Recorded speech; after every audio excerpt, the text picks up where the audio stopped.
खुदा के बेहतरीन नाम में आप सब देखने और सुनने वाले मेरे तमाम नाजरीन की सलामती हो। मैं सलमान अपने फेसबुक और यूट्यूब चैनल के साथ आपकी खिदमत में हाजिर हूँ। सियाणे कहते बुरे काम का बुरा नतीजा। तो यहो जिहा एक वाक़या एक दुनियापुर च पेश आया कि जब एक फ़ेक आईडी जब मुख्तलिफ़ लोगों की दिल आज़ारी में मसरूफ़ थी, ना चाहते हुए भी किसी के साथ कोई दुश्मनी नहीं, लेकिन उसके ख़िलाफ़ लिखना ज़रूर था। तो आखिरकार फिर बुराई जो है वो उसके दिन बहुत कम होते हैं। सियाणे कहते 100 दिन चोर दा ते एक दिन साफ दा। वो दिन फिर आया और आखिरकार जनाब पकड़े गए। तो असल में इस व्लॉग और आपसे बात करने का मकसद ये है कि माशरे में बुराई जितनी मर्जी ताकतवर हो जाए, आखिरकार उसने हारना ज़रूर है। क्योंकि ये फ़ैसले जो हैं ये तकरीबन ही पहले ही अल्लाह की ज़ात कर चुकी है और वो बहुत गफूर रहीम है, और जिसके पास मेरी जान है और कब वो जान निकलनी है वो उसका ज़ामन है और उसकी ज़िम्मेदारी है, और रिज़्क़ उसके पास है, इज़्ज़त और ज़िल्लत मेरे खुदा के पास है। और जब ये फ़ैसले खुदा के हैं तो हम इंसान होते हुए क्यों एक दूसरे के साथ ऐसा सलूक करते हैं, तो ये एक बड़ी समझने की बात है।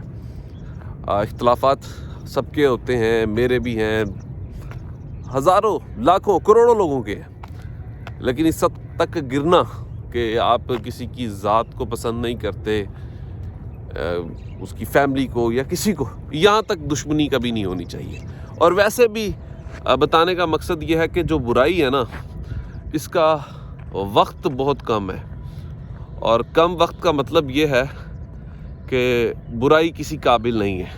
वो वक्ती आप ये कह सकते हैं कि तरक्की ज़रूर कर रही होगी। जैसे 6 साल एक आईडी घूमी और आखिरकार जब वो पकड़ा गया तो शहर दुनियापुर का सबसे शरीफ तरीन शख्स आप कह सकते हैं, जिसको मुआज़िज़ जब आना उसने सबको ऐसे मिलना कि जैसे दुनिया में इससे अच्छा कोई शख्स नहीं है। और पता नहीं क्या उसको ये मुसीबत पड़ी कि उसने ये सब कुछ किया।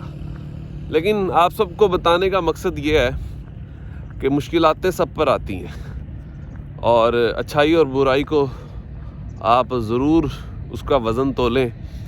और अगर किसी के साथ बुरा हो रहा हो और आप उसमें हंसने का किरदार अदा भी करते हैं तो आप उस एक्टिविटी में शामिल हो जाते हैं। हमेशा यार दूसरों की इज़्ज़त का ख्याल रखें, क्योंकि जब आप दूसरों की इज़्ज़त का ख्याल रखते हैं ना, तो समझें आप अपनी इज़्ज़त का ख्याल रखते हैं। तो मैं उन्हें तो यही कह सकता हूँ कि अल्लाह उन तमाम लोगों का भला करे जो कभी ना कभी किसी ना किसी वक्त बुरा सोचते हैं, प्लान बनाते हैं, तो बुरे मंसूबे इब्लीस बनाता है बस।